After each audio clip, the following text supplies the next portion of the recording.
안녕하세요, 여러분. 반지경입니다. 제가 지금까지 여러분들께 전달한 내용을 한번 종합적으로 정리를 해보자면, 먼저 정체성과 자아상이라는 두 단어의 정의를 제 나름대로 내려서 여러분들과의 소통이 좀 원활할 수 있도록, 정체성은 하나님께서 말씀하신 나, 그리고 자아상은 자기의 이미지라는 뜻이기 때문에 내가 가지고 있는 나에 대한 의견이라고 말씀을 드렸습니다.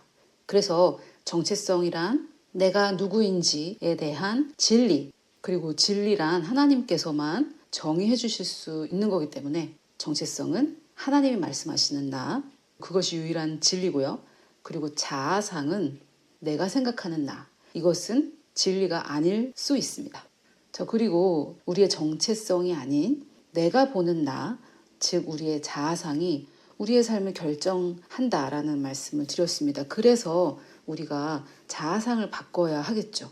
제가 정체성을 정의할 때는 하나님이 보시는 나이기 때문에 사실 이것은 바꿀 수가 없는 겁니다. 내가 얼마나 그 하나님이 말씀하시는 나를 인식하고 받아들이고 그 진리 안에서 사느냐, 그것은 바뀔 수가 있겠지만 하나님이 보시는 나는 변하지가 않죠. 하나님은 변치 않으시는 분이시기 때문에 회전하는 그림자도 없다고 이렇게 말씀에 되어 있기 때문에 하나님이 나를 어떻게 생각하시는지는 바꿀 수 없습니다. 내가 바꿀 수 있는 것이 아닙니다. 하나님의 의견은 우리가 바꿀 수 있는 것이 아니니까요. 그래서 하나님이 나를 어떻게 보시느냐가 아니라 내가 나를 어떻게 보느냐에 따라 우리의 삶이 결정된다고 말씀드렸고, 아마 제가 좀 더 설명을 드리면 모두가 다 동의할 만한 그런 사실일 겁니다. 우리 주변을 돌아봐도 저 사람은 내가 판단할 때 굉장히 많은 일을 할 수 있는 그런 사람인데 왜 자기 자신을 저렇게 평가절하하고 그 가운데 갇혀 살까, 이렇게 생각되는 사람들도 우리 주변에 있지 않습니까? 그래서 자아상의 우리 삶을 결정한다라는 것은 아마 모두가 다 동의하실 겁니다. 그렇다면 우리가 가질 수 있는 최고의 자아상은 무엇일까? 그것은 자아의식이 없는 자아상이라고 말씀을 드렸습니다. 아마 이 부분이 여러분들께서 지금까지 세상뿐만이 아니라 교회에서도 그동안 들어왔던 이야기와는 아마 많이 다르셨을 거예요. 그런데 제가 여러 가지로 성경 구절과 함께 설명을 드렸기 때문에 제가 어떤 것을 주장하는지는 이해가 되셨을 겁니다. 그것을 동의하고 받아들이냐 아니냐는 여러분들의 선택이겠지만 그 내용은 아마 이해가 되셨으리라고 생각이 돼요. 좀 요약하자면은 정체성과 자아상 중에, 즉 하나님이 말씀하시는 나 그리고 내가 말하는 나, 이 두 가지가 싸울 때 정체성이 이겨야지 자아상이 이겨서는 안 된다, 그렇게 결론을 낼 수도 있겠고요. 또 창세기에 아담과 하와의 예를 들어서 나를 바라보지 않고 하나님만을 바라볼 때 그분이 나에 대해 가지신 그 의견을 받아들일 수 있기 때문에 그것이 최고의 자아상이다라고 결론을 내렸던 영상인데요. 못 들어보셨던 분들은 한번 들어보시기를 권해드립니다. 자, 그리고 그 다음에 그리스도 안에 숨은 나라는 제목으로 말씀을 전해드렸는데, 이것은 아마도 그리스도 안에라는 그 신약에 바울이 수없이 반복해서 사용했던 그 단어를 이해하시는 계기가 되셨으리라 생각이 들어요. 영어로는 in Christ인데 굉장히 많이 성경에 반복되고 복음서 이후에 서신서에 굉장히 많이 등장하는 그런 원리죠. 진리죠. in Christ, 그리스도 안에. 우리가 그리스도 안에 들어있기 때문에 우리는 그리스도 밖에 있는 부분이 사실 존재하지 않습니다. 그리스도와 상관이 없거나 또는 그리스도 밖에 있는 나, 그리스도 밖에 있는 나라는 그 자아상은 사실 허구이고 허상이고 망상에 가까운 실제로 영적인 현실에 존재하지 않는 나입니다. 우리가 옛자라고도 부르기도 하고 죽은 나라고도 부르기도 하는데요. 그러나 이 옛자, 십자가에서 예수님과 함께 죽은 그 옛자아가 왜 이렇게 생생하게 살아 있을까요? 그것은 우리가 그 옛자아를 지금도 살아서 강력하게 역사하는 나로 인식하고 있기 때문입니다. 그래서 성경의 진리는 사실 시점적으로 과거, 현재, 미래 이렇게 진행된다기보다는 내가 무엇을 진리로 여기고 있느냐에 따라 결정된다고 볼 수 있어요. 이게 무슨 얘기냐면 좀 쉽게 설명을 드리면은 우리는 옛자는 십자가에서 죽었다. 이렇게 얘기할 때 그것을 과거로 생각을 합니다. 그래서 아니 과거에 죽었다면은 지금은 살아있으면 안 되는데 과거에 죽었다라는 그 옛자가 왜 현재도 이렇게 생생하게 살아있느냐 이렇게 질문을 하시는데요. 이 성경의 진리에는 과거, 현재, 미래가 존재한다기보다는 옛자가 죽었지만 내가 그를 살아있는 자아로 받아들이고 인식하고 있다면은 나의 현실 속에서 그 죽은 옛자아는 여전히 살아 숨 쉴 수 있습니다. 그래서 성경의 진리는 과거, 현재, 미래로 구분되지 않고 내가 이것을 믿고 있느냐, 믿지 않고 있느냐에 따라 이 성경의 진리가 역사하기도 하고 역사하지 않기도 하고 성경과 반대되는 거짓이 역사하기도 하는 것입니다. 그래서 성경은 나는 그리스도 안에 숨었다고 하는데 왜 그리스도 안에 있지 않는 나, 그리스도와 관련이 없는 나가 이렇게 펄펄 생생하게 살아있는가 이렇게 생각이 되신다면은 그것은 나의 죽은 옛자하며 거짓자하며 실제로 존재하지 않는 허상인데 내가 그를 나라고 인식하고 있기 때문에 나의 이 정신세계에서는 그것이 살아있는 것입니다. 그래서 진리가 되어서 역사하려면은 내가 그것을 믿어야 되는데요. 이 믿어야 된다라는 것이 우리 그리스도인들에게 너무 식상한 그런 단어가 되었기 때문에 제가 조금 더 쉽게 받아들이는 단어로 바꾸자면은 우리가 이 진리를 얼마나 진리로 인식하고 있느냐. 그래서 내가 인식하지 않고 있는 진리는 내 삶에 역사할 수가 없겠죠. 그래서 예수님은 이것을 진리를 알지니 너희가 알게 된 그 진리가 이게 괄호 안에 있다고 생각하셔야 돼요. 진리를 알지니 너희가 알게 된 그 진리가 너희를 자유케 한다라고 말씀을 하셨거든요. 그래서 내가 모르는 진리는 나를 자유케 하지 않습니다. 내가 머리로만 아는 진리도 나를 자유케 하지 않고요. 그래서 저는 이것을 인식한다라고 앞으로 표현을 하려고 해요. 내가 지금 이 순간에도 나는 그리스도 안에 있지. 나는 그리스도 밖에 있지 않아. 나는 그리스도 안에. 그리고 그리스도께서 내 안에 계신다. 라고 그 인식하는 순간 성경적인 용어로는 진리를 믿는다라고 해야 되겠죠. 그런데 우리가 좀 더 쉽게 이해하기 위해서는 그 진리를 인식한다라고 표현하고 싶어요. 그래서 여러분, 제가 여러분들께 설명드리는 것은 성경의 진리인데 아니 저 사람이 하는 말이 성경에 나와 있고 옳은 말이고 논리적이고 다 맞는 말인데 내 삶에는 역사를 안 해. 내 안에서는 그게 받아들여지지 않아. 이렇게 생각이 되신다면은 그거는 단순히 진리를 들은 사람이 그 진리를 진리로 인식하지 않고 받아들이지 않기 때문입니다. 그래서 이 모든 주님의 말씀은 우리가 믿음으로 반응하지 않으면은 아무런 효력이 없는 것입니다. 이 부분이 굉장히 중요한 것 같아요. 말씀을 많이 알게 되면 알게 될수록 우리가 꼭 이 부분을 명심해야 될 것 같습니다. 나는 오직 하나님의 말씀이라는 이 진리만 진리로 인식을 하는가? 아니면은 하나님의 말씀이 거짓이라고 하는 것도 나는 진리로 인식을 하고 있지 않은가? 이것이 우리가 말씀을 효력 있게 하는데, 즉 우리 삶에 역사하게 만드는 데에 아주 중요한 역할을 하고 있다라고 말씀을 드릴 수 있겠죠. 자, 그리고 완전히 충분한 나라는 제목의 말씀을 여러분들께 전해드리면서 우리가 그리스도 안에 있고 또 내 안에 그리스도가 계시기 때문에 하나님께서 우리를 보실 때에는 예수 그리스도를 바라보시기 때문에 하나님은 우리에게 만족하셨고 또 우리 그리스도인들이 항상 하나님 부족한 저에게 뭐 이런 식으로 하면서 하나님이 말씀하시는 완전한 내가 아니라 내가 생각하는 부족한 나로 하나님께 계속 접근하면서 내 노력으로 내 행위로 하나님 마음에 들고자 하나님께 옳다 인정함을 받고자 하는 것이 바로 성경에서 경계하는 자기의라고 말씀을 드렸습니다. 이렇게 자기의에 대해서 경계를 하는 그런 말씀을 전하면은 많은 분들이 굉장히 불쾌해하시는 경우가 있는데요.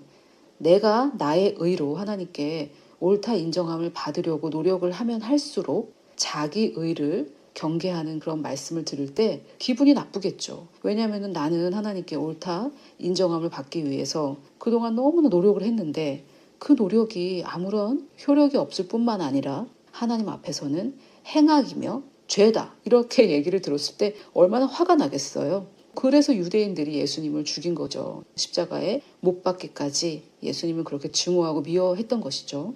그런데 사람의 의는 1점부터 100점까지 늘어놓더라도 사람의 의입니다. 하나님께서 요구하시는 의는 하나님의 수준의 완벽한 의이기 때문에 그것은 뭐 우리가 노력해서 얻어낼 수 있는 게 아니고요. 완전히 은혜로 거저 받아서 하나님의 의가 되는 그 방법밖에는 없고요. 또 만약에 뭐 내가 이렇게 어떻게 노력해서 내가 의인이 될 수 있었다면은 예수님이 이 땅에 와서 십자가 지시고 그 모든 구속사역의 그 모든 단계는 왜 하셨다는 겁니까 도대체? 그래서 우리가 자기 의로 하나님께 나아갈 때 우리의 의도는 그런 게 아닐 수도 있겠지만은 예수 그리스도의 구속 사역을 완전히 무용지물로 만들어버리는 게 됩니다. 우리의 의도는 그게 아닐 수는 있어요. 그러나 성경의 원리로 볼 때는 하나님만 하실 수 있는 일을 하나님께서 예수님을 보내주셔서 하셨는데 나는 그 방법으로 의인이 되지 않고 내 의를 하나님께 인정받음으로 해서 의인이 되겠다. 그거는 의도치 않게 예수 그리스도의 그 모든 구속사역을 완전히 무효화하는 것이기 때문에 그래서 하나님은 자기 의를 싫어하시는 것입니다. 자, 그리고 제가 영적인 축복, 즉 하나님께서 예수님을 통해 다 이루어 놓으신 이 구원의 유익들, 우리가 죄에서 구원을 받았는데 죄 때문에 갖게 된 그 모든 결과물들 있죠. 에덴 동산에는 없었던 것들요. 그것이 죄의 또는 타락의 결과물인데 거기에서 우리는 구원을 받았는데 그 구원의 유익은 그냥 저절로 풀어지는 것은 아니고요. 믿어야 풀어집니다.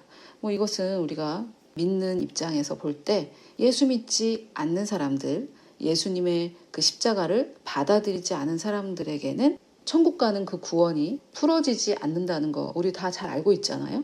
주님은 이미 완성하셨지만 그 사람들이 믿지 않았을 때 그것이 풀어지지 않는 것처럼 우리의 이 구원, 소테리아 구원, 죄와 그것의 결과물에서의 이 구원과 해방, 이것의 그 유익이 언제 풀어지냐.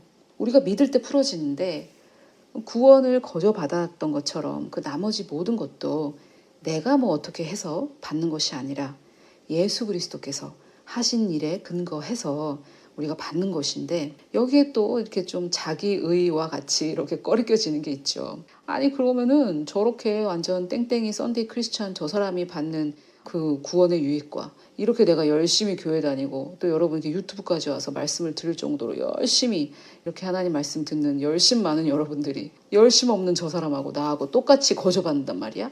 이렇게 우리가 이렇게 분노하게 되는데 인간은 인과응보라는 이 사고방식에 갇혀 있어요.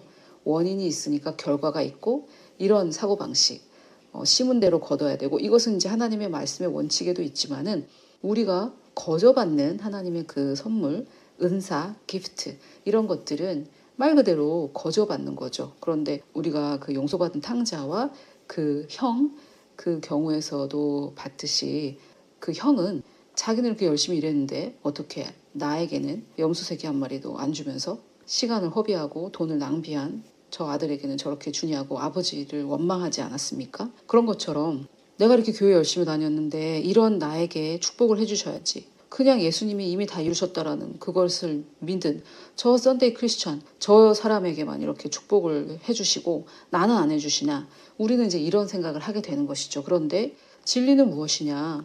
저 사람은 해주고 나는 안 해주고 이런 것이 아니라 이미 하나님은 다 이루어 놓으셨다는 거죠. 그리고 그것이 영혼 몸 중에 영의 영역에 들어있고 이미 다 이루었다는 거예요. 이 부분이 아마 여러분들께서 많이 동의가 안 되시고 또 그동안 배웠던 것과 너무 다르게 들리기 때문에 좀 거부감이 드실 수도 있고 한데 그렇지만 예수께서 이미 다 이루신 그 구원 그것을 우리가 예수님을 영접하기만 하면 우리가 하나님의 자녀가 되는 그 권세를 주셨다라는 그 말씀도 있고 또 너희가 구원받았을 때 예수님을 영접했을 때와 같이 주 안에서 행하라 이런 말씀도 있는데 이것은 문장이 굉장히 강렬하게 다가오지 않는 문제도 있고 번역의 문제도 있고 그런 것 같은데요. 구원받을 때 거저 받은 것처럼 우리의 인생에 살아가는 그 모든 과정도 주님의 은혜로 믿음으로 가는 것이다. 이런 뜻입니다. 구원받을 때는 하나님의 긍휼하신 그 은혜로 구원받고 나머지 신앙생활은 내 힘으로 하는 것은 아니잖아요. 그래서 처음부터 끝까지 우리가 하나님의 그 은혜, 그것은 하나님이 하시는 일이고요. 은혜의 영역은. 그런데 그것을 내가 믿을 것이냐? 이것은 이제 나의 일이라는 거죠. 물론 우리에게 믿음을 주지 않으시고 믿음을 사용해라 라고 하시는 분은 아닙니다. 하나님은 우리에게 이미 믿음을 주셨고 그것을 믿음으로, 즉 믿음을 이미 선물로 주신 것을 믿어서 믿음을 사용하는 것이 우리의 일입니다. 자, 여기까지 제가 자아상의 혁명에 대해서 성경적 원리를 여러분께 설명을 쭉 해드렸고 이제 오늘 대강 그동안 말씀드렸던 것을 요약을 했는데요. 이 모든 이야기는 제가 오늘 여러분들께 말씀드릴 이 내용을 말씀드리기 위해서 기초를 다지는 것에 불과합니다. 지금부터는 제가 경험했던 저의 간증을 여러분들께 말씀을 드리고자 하는데요. 그동안 제가 설명드렸던 것에 어떤 기반이 좀 필요합니다. 그래서 그동안 제가 설명드렸던 것을 잘 기억을 하시고 오늘의 이 강의를 적용하셨으면 좋겠어요. 제가 지금까지 여러분들께 쭉 설명드렸던 것은 저는 사실 지난 10년 동안 제가 공부를 한 겁니다. 한국에서 인터넷에서 발견한 말씀이었고 또 제가 그 저자가 설립한 그 학교 가서 3년 동안 또 공부를 했고 또 그 내용을 돌아와서 이렇게 전하면서 총 그 기간이 10년이 지난 이 시점에서 제가 깨달은 것을 여러분들께 말씀을 드립니다. 그전에는 뭐 몰랐냐 그런 것은 아니에요. 그전에도 알았지만 여러분들도 다 한두 번씩 경험을 해보셨죠? 머리로는 알았지만 그것이 마음으로 꽝 하고 내려와서 그래 이렇게 나에게 계시가 되는 그런 것들 다들 한 번씩 경험을 해보셨을 텐데 저의 그 경험을 좀 나눠보도록 하겠습니다. 저는 이 내용을 몰랐던 것은 아니고요. 말씀드렸다시피 10년 동안 공부를 했고 사실 처음 제가 전달하는 이 말씀을 들으셨을 때 여러분들이 굉장히 신선한 충격을 받으셨을 만큼 10년 전에 저는 어마어마한 충격을 받았죠. 사실 이 유튜브라는 것을 통해서 굉장히 신속하게 세상이 변하지 않았습니까? 그 10년 전만 해도 유튜브가 없었고요. 있었다 하더라도 동영상 길이가 15분으로 제한이 되어 있었던 시절이기 때문에 많은 사역자들이 유튜브를 사용하지 않았었고 그래서 내가 모르는 사람에 대해서 말씀을 듣는다 이런 것들은 있을 수 없었던 일이었어요. 지금처럼 관련 영상이 뜨는 그런 시절이 아니었으니까요. 그러니 당신은 이미 가졌다. 하나님은 당신을 완벽하게 보고 계신다. 이런 진리들이 얼마나 저에게 충격이었겠습니까? 그리고 그런 말은 생전 제가 만 3세부터 교회를 다녔지만 들어본 적이 있어야죠. 어디 한 번도 들어본 적이 없는 말씀들을 제가 들으면서 굉장히 충격적이었죠. 그러나 그 말씀들이 다 성경에 나와 있고 논리적으로도 너무나 맞고 그래서 그런 것들을 제가 배워가면서 배우다가 가르치다가 이러면서 10년이 지났는데 정말 지금도 제가 매일매일 느끼는 것인데 정말 강력한 것은 바로 우리의 생각이다. 이것입니다. 생각이라고 제가 표현했지만 사고 방식, 우리의 마인드, 사고의 틀, 부정적으로 표현하면은 사고의 한계. 사실 우리가 갇혀있는 감옥은 우리의 생각, 우리의 마인드라는 감옥이죠. 정말 저는 지난 10년간 인간의 마인드가 얼마나 강력하게 사람을 자유하게도 하고 사람을 감옥에 가두기도 하는지 그 증거들을 보고 또 경험하고 해왔던 것 같아요. 성도님들과 대화를 통해 그리고 저 자신과의 대화를 통해 또 저를 사역자로 보지 않는 그런 이제 저와의 관계가 성도와 사역자의 관계가 아닌 저의 친구들이나 가족들이나 모든 인간관계를 통해 그리고 미디어를 통해 보는 세상 사람들 또는 이 정치 이념 가지고 싸우는 이 사람들 이런 모든 것들 또 정말 그 성전이라고 하죠. 알라신, 지하드 그냥 알라신을 위해서 자기 몸 하나 불사르는 그런 무슬림이라든지 아니면은 옛날에 일본군들 천황폐하 만세하면서 자살을 감행하는 그런 모든 것들 정말 자기 목숨을 그렇게 바쳐버릴 수 있게 하는 그 힘은 어디서 나오느냐. 이게 바로 그들의 생각이죠. 그들의 사상, 이념 여러 가지로 표현할 수 있는데 우리가 변화시키자라고 하고 있는 이 마인드. 그래서 자기를 어떻게 보고 있느냐. 이것은 정말 너무나 강력한 힘을 가지고 있는 그런 것이라는 결론이 내려졌어요. 정말 놀라운 힘을 가진 것이 바로 우리의 생각입니다. 그런데 정말 안타깝게도 제가 만나왔던 예수를 믿던 안 믿던 대부분의 사람들은 나는 안 돼, 나는 못해 라는 생각을 가지고 있어요.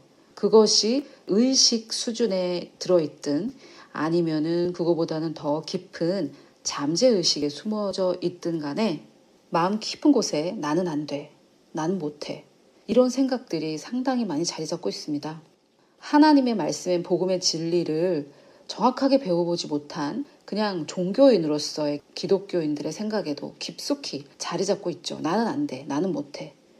그러나 반면 하나님 말씀에서는 나에게 능력 주시는 자 안에서는 내가 모든 것을 할 수 있다고 이렇게 말하고 있습니다. 또 예수님도 믿는 자에게는 능치 못한 불가능한 일이 없다라고 이렇게 말씀을 하고 계신데, 우리들은 나는 할 수 없다라는 생각을 가지고 있는 것이죠.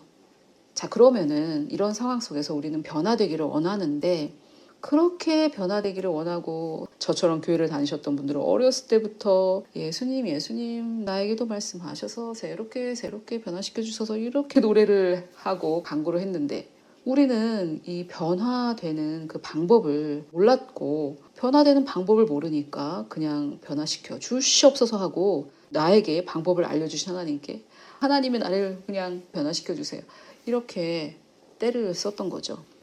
자, 그러면 성경에서는 변화되는 방법을 어떻게 설명하고 있느냐, 이것을 알아보기 전에 우리는 또는 세상은, 보편적인 사람들은 어떻게 하고 있었는지 한번 생각을 해볼게요. 근데 이게 사실 교회나 세상이나 크게 다르지 않기 때문에 그냥 구분하지 않고 하나로 한번 설명을 해보겠습니다. 우리의 입장에서 한번 설명을 해볼게요. 우리가 교회 가서 어떻게 살아야 된다, 이런 얘기를 많이 들어요. 그리스도인이니까 사랑을 베풀어야 된다, 용서를 해야 된다, 이렇게 해야 될 리스트들을 쫙 받아가지고 옵니다. 그래서 이 리스트를 들고 그래, 나는 앞으로 이렇게 살 거야, 이렇게 다짐을 해보지만 그 다음날 또 회사에 가셔서 또는 뭐 가족들과의 관계 속에서 또는 사역자님들은 또 성도님들과의 관계 속에서 그 결심과 그 리스트에 적혀져 있는 그 모든 해야 되는 리스트들이 한순간에 무너지는 경험을 많이 해보셨을 거예요. 그러면 또 엄청난 죄책감이 오면서 내가 나를 자학을 하면서 하나님이 부족한 데를 용서해 주시고 하면서 이제 나를 자아 비판을 스스로를 하는 거죠. 자아 비판을 하면서 하나님께 나아가면서 하나님, 제가 이제 앞으로는 다시는 그렇게 하지 않고 이제 앞으로는 잘하겠습니다, 이러면서 또 이제 막 자기 의로 나아가려고 합니다. 물론 그 부분에 있어서 하나님, 저는 너무 부족합니다, 하나님께서 도와주시지 않으면 저는 아무것도 될 수 없습니다, 이렇게 나아가시는 분들도 계시기는 해요. 그런데 하나님께서는 너희를 떠나지도 버리지도 않겠다고 이미 약속을 하셨는데, 하나님은 우리 항상 도와주시는데 말입니다. 그러면은 이제 어떻게 해야 되느냐, 여기에서 우리가 이렇게 막다른 골목에 다다르는 것이죠. 자, 그런데 성경은 그러면은 뭐라고 말을 하느냐, 몇 가지 그 방법을 얘기를 하는데요. 오늘은 고린도후서 3장 18절을 한번 보겠습니다. 이 구절이 굉장히 간단하지만 잘 설명을 하고 있습니다. 우리가 그렇게 갈망하는 이 변화, 여기 보면은 그와 같은 형상으로 변화한다라는 부분이 나와 있죠. 그래서 우리의 목적은 예수 그리스도의 그 장성한 분량, 쉽게 표현해 100%, 예수 그리스도의 100%에 도달하는 것이 우리의 목표예요. 근데 그 똑같은 말이 여기는 이렇게 표현된 거예요. 그와 같은 형상으로 변화를 한다고 합니다. 자, 그런데 지난번에 제가 여러 번 사용했던 요한 1서 4장 17절 말씀은 우리가 이 세상에서 그리스도와 같아졌다고 말을 하고 있습니다. 그래서 이미 같아진 부분은 우리의 영이라면은 앞으로 이렇게 그와 같은 형상으로 변화되어야 할 부분은 우리의 혼의 영역이겠죠. 그리고 예수 그리스도께서 재림하실 때 우리의 육신은 한순간에 예수 그리스도와 같은 부활체로 변화가 될 거기 때문에 이 땅에서 우리가 해야 될 작업은 우리의 혼의 이 영역에 있어서 그와 같은 형상으로 변화를 해야 되는 것인데, 여기 보면은 그와 같은 형상으로 변화를 하는 것은 결과입니다. 결과. 그리고 그것은 주의 영으로 말미암는다고 합니다. 우리의 능력이 아니라, 우리의 힘이 아니라 주님의 영, 즉 성령으로 말미암아 되는 거라고 합니다. 자, 그런데 그러면은 이 결과는 어떠한 원인의 결과일까요? 자, 주의 영광을 볼 때 이렇게 된다고 합니다. 그래서 우리가 하는 것은 주님의 영광을 바라보는 것이고, 그렇게 될 때 성령께서 우리를 그분의 형상으로 변화를 시켜 주십니다. 그래서 변화되는 거는 사실 우리가 할 수 있는 일은 아니에요. 우리가 할 수 있는 일은 변화라는 결과를 가지고 오는 그 원인이 되는 행동을 하는 것이 우리의 책임이죠.